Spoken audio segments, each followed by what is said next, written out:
रात का सन्नाटा है। प्योंगयांग के एक भारी भरकम सरकारी हॉल में तेज रोशनी चमक रही है।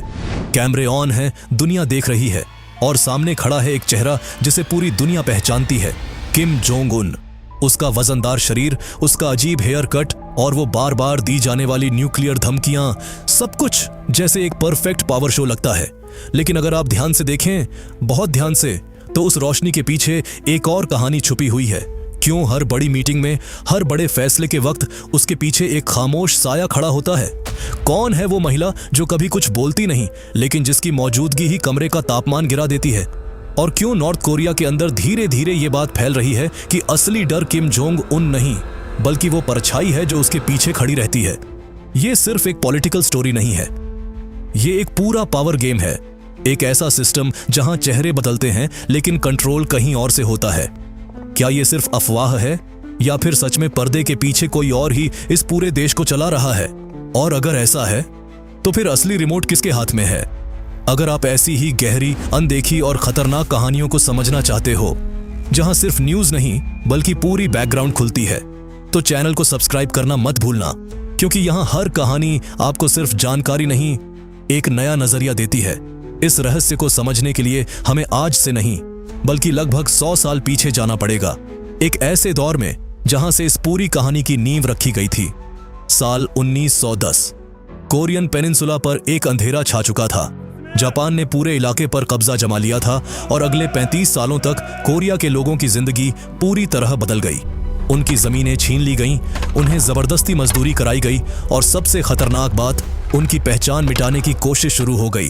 भाषा बदलने का दबाव, संस्कृति को खत्म करने की कोशिश, हर तरफ एक साइलेंट लेकिन क्रूर कंट्रोल सिस्टम काम कर रहा था। इसी दबाव, इसी दर्द और इसी गुस्से के बीच 1930 के दशक में बर्फ से ढके जंगलों में एक नया चेहरा उभरा, एक गुरिल्ला फाइटर जिसने जापानी फोर्स के खिलाफ हथियार उठाया। उसका नाम था किम इल सुंग।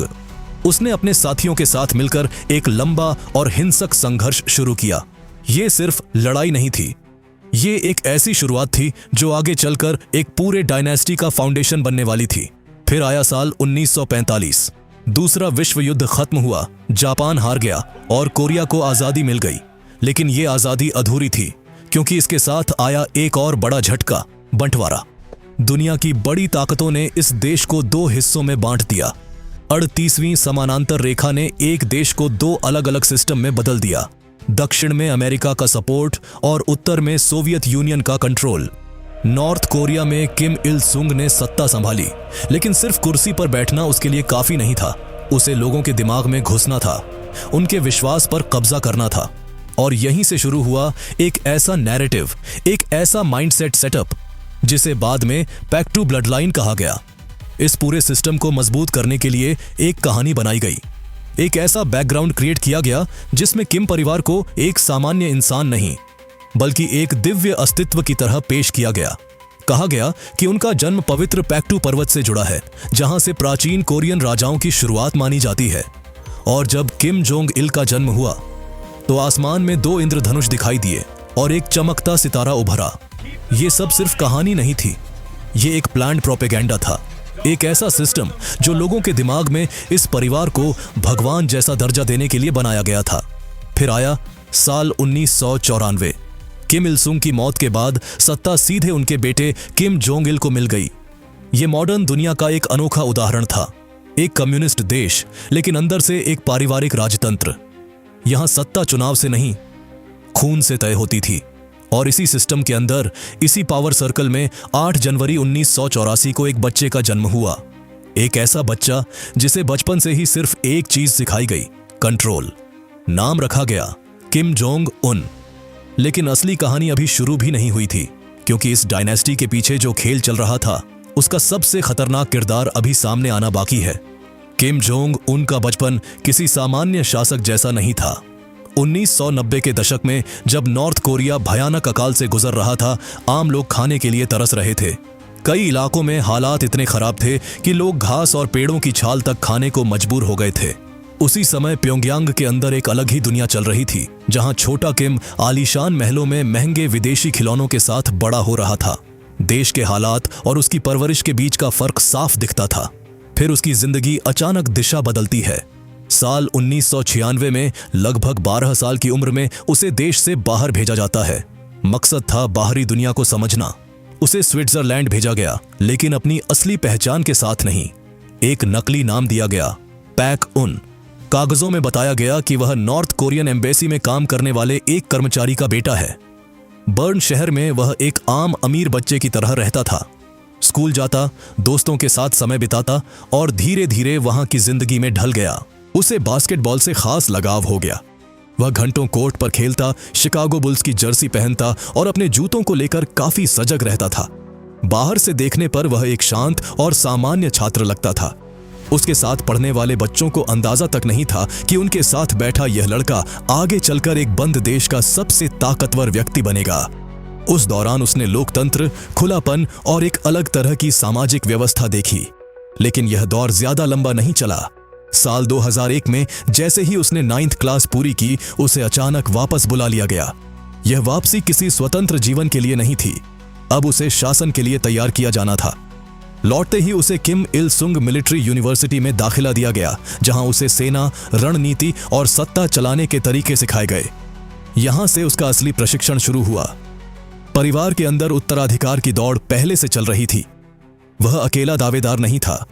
उसका बड़ा भाई किम जोंग नाम कभी पिता का पसंदीदा माना जाता था, लेकिन एक घटना ने सब बदल दिया। वह नकली पासपोर्ट के साथ जापान के डिज्नीलैंड जाते हुए पकड़ा गया, जिससे परिवार की छवि पर असर पड़ा और वह दौड़ से बाहर हो गया। दूसरा भाई किम जोंग चोल स्वभाव से कमजोर माना जाता था और नेतृत्व के लिए उपयुक्त नहीं समझा गया। ऐसे में ध्यान सबसे छोटे बेटे पर आया। किम जोंग उनमें उसके पिता को वह सख्ती, जिद और महत्वाकांक्षा दिखाई दी जिसकी उन्हें जरूरत थी। धीरे धीरे उसे आगे बढ़ाया गया और सिस्टम के भीतर उसकी स्थिति मजबूत की गई। फिर एक बड़ा बदलाव आया। साल 2011 में किम जोंग इल की मौत हो गई। सरकारी टीवी पर एंकर काले कपड़ों में यह खबर पढ़ रहे थे। बताया गया कि ट्रेन में हार्ट अटैक से उनकी मृत्यु हुई। इसके बाद महज 27 साल की उम्र में किम जोंग उन देश का सुप्रीम लीडर बन गया। अनुभव कम था, लेकिन पद सबसे ऊंचा। शुरुआत में बाहर की दुनिया को लगा कि विदेश में पड़ा यह युवा नेता शायद कुछ बदलाव लाएगा। उम्मीद थी कि वह देश को थोड़ा खोल सकता है, लेकिन जो हुआ वह अलग दिशा में गया। सत्ता संभालते ही उसने महसूस किया कि पुराने जनरल और अधिकारी उसे गंभीरता से नहीं ले रहे हैं। उसे अपनी पकड़ मजबूत करनी थी और इसके लिए उसने सीधा तरीका चुना, डर पैदा करना। साल 2012 में पहला बड़ा कदम सामने आया। सेना प्रमुख री योंग हो अचानक पद से हटाए गए। पहले उनकी तबीयत खराब होने की खबर आई और फिर वह सार्वजनिक रूप से दिखना बंद हो गए। बाद में रिपोर्ट्स में सामने आया कि उन्हें खत्म कर दिया गया। इसके बाद निशाना और बड़ा हुआ। उसके अपने परिवार के अंदर उसके फूफा और एक प्रमुख राजनीतिक चेहरे जंग सोंग थाई को सीधे कार्रवाई का सामना करना पड़ा। वह सरकार में दूसरे नंबर की स्थिति में माने जाते थे और चीन के साथ संबंधों में उनकी भूमिका अहम थी। एक पार्टी मीटिंग के दौरान उन्हें सार्वजनिक रूप से हटाया गया। सैनिकों ने उन्हें मीटिंग से उठाकर बाहर ले जाया गया। उन पर देशद्रोह और भ्रष्टाचार के आरोप लगाए गए। सजा भी तुरंत तय हुई। रिपोर्ट्स के अनुसार उन्हें एंटी एयरक्राफ्ट हथियारों के सामने खड़ा करके खत्म किया गया ताकि कोई निशान बाकी न रहे। यह सिर्फ एक सजा नहीं थी, यह संदेश था, साफ और सीधा। रिश्ते मायने नहीं रखते। इसके बाद सिस्टम और सख्त हो गया। देश के अंदर निगरानी का दायरा बढ़ा दिया गया। इनमिनबान नाम की व्यवस्था पहले से थी, लेकिन इसे और मजबूत किया गया। हर 25 से 50 घरों पर एक जिम्मेदार व्यक्ति होता है जिसका काम होता है अपने इलाके के लोगों पर नजर रखना। कौन घर में आया, किससे बात हुई, क्या सुना गया, सब पर नजर। अगर कोई नियम तोड़ता है तो सजा सिर्फ उसी तक सीमित नहीं रहती। यहां 3 पीढ़ियों तक सजा देने का नियम लागू है। अगर कोई भागने की कोशिश करता है तो उसके परिवार को भी श्रम शिविरों में भेजा जा सकता है। इससे लोगों के अंदर डर बना रहता है और कोई खुलकर विरोध नहीं करता। यह सख्ती सिर्फ देश के अंदर ही नहीं दिखी, विदेशियों के साथ भी इसका असर सामने आया। साल 2015 में एक अमेरिकी छात्र ऑनेटो वॉर्मबियर एक टूर ग्रुप के साथ नॉर्थ कोरिया गया। वह एक सामान्य यात्रा पर था। प्योंगयांग के यांगाकडो इंटरनेशनल होटल में ठहरा हुआ था। वहीं एक घटना हुई। उसने होटल के एक प्रतिबंधित हिस्से में लगे एक प्रचार पोस्टर को हटाने की कोशिश की। माना जाता है कि वह इसे याद के तौर पर अपने साथ ले जाना चाहता था, लेकिन यह एक गंभीर उल्लंघन माना गया और वहां हर हरकत दर्ज होती है। जो कुछ हुआ वह पूरी तरह रिकॉर्ड हो चुका था। हर मूवमेंट कैमरे में कैद था। जनवरी 2016 में जब ऑटो वॉम्बियर वापस लौटने की तैयारी में एयरपोर्ट पहुंचा, उसी समय उसे हिरासत में ले लिया गया। मामला वहीं खत्म नहीं हुआ। करीब 2 महीने बाद उसे पहली बार दुनिया ने टीवी पर देखा। वह सामने बैठा था, रो रहा था, बार बार माफी मांग रहा था। उसने स्वीकार किया कि उससे गंभीर गलती हुई है, लेकिन वहां गलती मान लेना काफी नहीं होता। उसे 15 साल की कठोर सजा सुनाई गई। इसके बाद वह सार्वजनिक नजरों से गायब हो गया। फिर लगभग 17 महीने बाद जून 2017 में उसे अमेरिका भेजा गया, लेकिन वह वही इंसान नहीं था जो गया था। वह कोमा में था। उसकी सुनने और देखने की क्षमता खत्म हो चुकी थी। डॉक्टरों ने जांच के बाद बताया कि उसके दिमाग को गहरा नुकसान पहुंचा है, जैसा कि लंबे समय तक हिंसक व्यवहार झेलने पर होता है। अमेरिका पहुंचने के कुछ ही दिनों बाद उसकी मौत हो गई। एक पोस्टर हटाने की कोशिश ने उसकी पूरी जिंदगी खत्म कर दी। यह घटना दिखाती है कि यहाँ नियंत्रण सिर्फ सजा से नहीं, बल्कि सोच पर कब्जा करके चलता है। किम जोंग उनकी व्यवस्था यह सुनिश्चित करती है कि देश का हर बच्चा एक ही तरह से सोचे। स्कूलों में बच्चों के लिए एक विशेष कोर्स अनिवार्य है, जिसकी अवधि 81 घंटे रखी गई है। यह किसी सामान्य विषय से जुड़ा नहीं है। इसमें सिर्फ नेतृत्व से जुड़े किस्से सिखाए जाते हैं। बच्चों को बताया जाता है कि किम जोंग उन ने बहुत कम उम्र में असाधारण काम किए। इन कहानियों को बार बार दोहराया जाता है ताकि वे सच लगने लगें। इसका असर व्यवहार में दिखता है। जनवरी 2020 में एक घटना सामने आई। एक घर में आग लगी। एक मां ने तुरंत अपने बच्चों को बाहर निकाला और उनकी जान बचाई, लेकिन इस दौरान दीवार पर लगी किम परिवार की तस्वीरें जल गईं। सामान्य स्थिति में उसकी सराहना होनी चाहिए थी, लेकिन वहां मामला उल्टा हो गया। उस महिला पर कार्रवाई की गई। आरोप यह था कि उसने तस्वीरों को सुरक्षित नहीं रखा। वहां नियम यह है कि आग जैसी स्थिति में पहले तस्वीरों को बचाना जरूरी माना जाता है। इस तरह के नियम लोगों की प्राथमिकताओं को बदल देते हैं। अब सवाल उठता है कि क्या सभी लोग इन बातों को मानते हैं? इसका जवाब एक और घटना से मिलता है। 13 नवंबर 2017 को पनमुंजोंग सीमा क्षेत्र में एक नॉर्थ कोरियन सैनिक ने भागने की कोशिश की। वह जीप में बैठकर दक्षिण की तरफ तेजी से बढ़ा। रास्ते में वाहन रुक गया। वह नीचे उतरा और दौड़ने लगा। पीछे से अन्य सैनिकों ने उस पर गोलीबारी की। करीब 40 गोलियां चलाई गईं, जिनमें से 5 उसे लगीं। वह घायल अवस्था में सीमा पार कर गया। जब उसका इलाज किया गया तो एक अलग ही स्थिति सामने आई। डॉक्टरों ने उसकी आंतों में लंबे परजीवी पाए। यह जानकारी बाहर आई तो उसने देश के स्वास्थ्य हालात पर सवाल खड़े कर दिए। अगर सेना के जवान इस स्थिति में हैं, तो बाकी आबादी की हालत का अंदाजा लगाया जा सकता है। इसी समय एक दूसरा पक्ष भी सामने आता है, आर्थिक असमानता। जब 1990 के दशक में सरकारी राशन व्यवस्था कमजोर पड़ी, तब अनौपचारिक बाजार बनने लगे। इन्हीं से एक नया वर्ग उभरा, जिसे डोंजू कहा जाता है। यह वे लोग हैं जो व्यापार और तस्करी के जरिए पैसा कमाते हैं, चीन से सामान लाते हैं, शहरों में संपत्ति खरीदते हैं और ऊपरी स्तर के लोगों से संबंध बनाए रखते हैं। प्योंगयांग में जो नई इमारतें और महंगे प्रोजेक्ट दिखाई देते हैं, उनमें इसी वर्ग की भूमिका मानी जाती है। दूसरी तरफ आम जनता के हालात अलग ही बने रहते हैं। इस अंतर के बीच नेतृत्व का जीवन भी अलग स्तर पर चलता है। किम जोंग उनका निजी जीवन आम लोगों की पहुंच से बाहर है। देश के पूर्वी तट पर स्थित वॉनसान क्षेत्र में उसका एक निजी परिसर है। यहाँ सुविधाएं, मनोरंजन और संसाधन एक अलग स्तर पर हैं। बाहरी दुनिया से कटे इस स्थान को खास मेहमानों के लिए इस्तेमाल किया जाता है। बताया जाता है कि यहाँ बड़े स्तर पर निर्माण भी किया गया है, लेकिन यह आम जनता के लिए उपलब्ध नहीं है।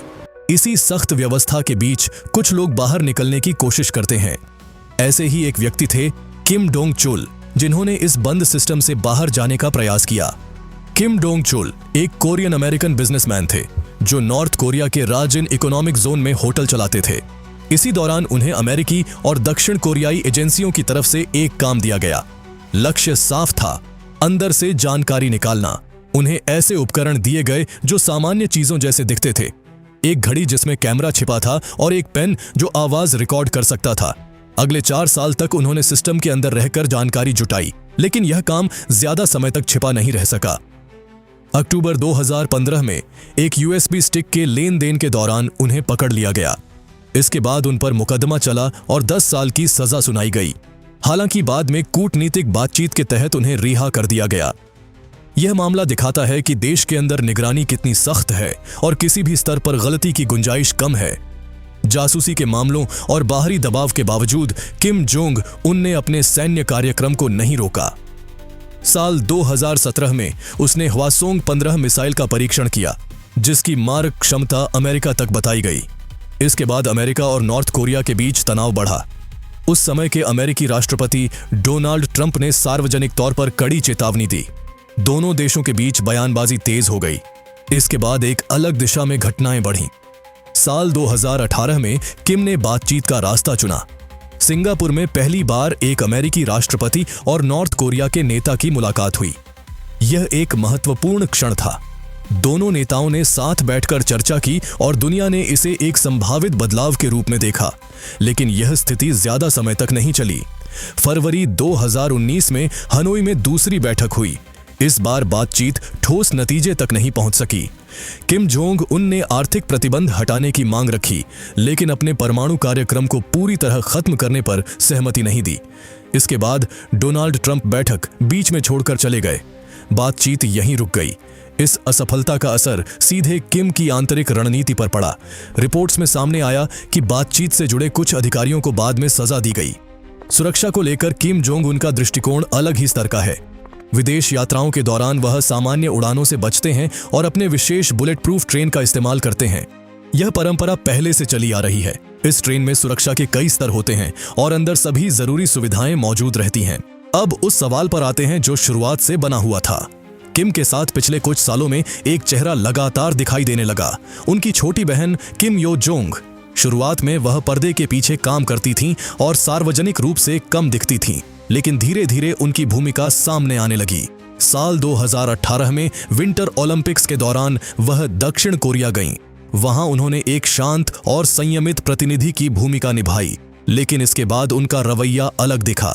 जहां किम जोंग उन कभी कभी नरम छवि दिखाने की कोशिश करते हैं, वहीं किम यो जोंग अधिक सख्त बयान देती है। इसका स्पष्ट उदाहरण जून 2020 में सामने आया। उन्होंने दक्षिण कोरिया को चेतावनी दी और कुछ ही दिनों बाद कैसोंग में स्थित इंटर कोरियन लाइजन ऑफिस को विस्फोट से नष्ट कर दिया गया। इस घटना ने उनके प्रभाव को साफ कर दिया। कई विश्लेषक मानते हैं कि वह सिर्फ परिवार का हिस्सा नहीं, बल्कि निर्णय प्रक्रिया में सक्रिय भूमिका निभाती हैं। इस पूरी व्यवस्था में एक तरफ परमाणु क्षमता है, मिसाइल प्रोग्राम है और सैन्य ताकत है। दूसरी तरफ देश के अंदर सख्त नियंत्रण, सीमित स्वतंत्रता और असमान जीवन स्थितियां हैं। यही दो तस्वीरें एक साथ मौजूद हैं। ताकत और नियंत्रण साथ चल रहे हैं। अब स्थिति यह है कि नॉर्थ कोरिया एक ऐसे मोड़ पर खड़ा है जहां बाहरी दबाव और अंदरूनी व्यवस्था दोनों एक साथ काम कर रहे हैं। नेतृत्व मजबूत है, लेकिन चुनौतियां भी बनी हुई हैं। भविष्य किस दिशा में जाएगा, यह कई फैक्टर्स पर निर्भर करता है। क्या आने वाले समय में वहां की व्यवस्था में कोई वास्तविक बदलाव दिखेगा? अगर यह जानकारी आपके लिए उपयोगी रही हो तो वीडियो को लाइक करें, शेयर करें और चैनल को सब्सक्राइब करें। ऐसी ही गहराई वाली स्टोरीज के लिए जुड़े रहें।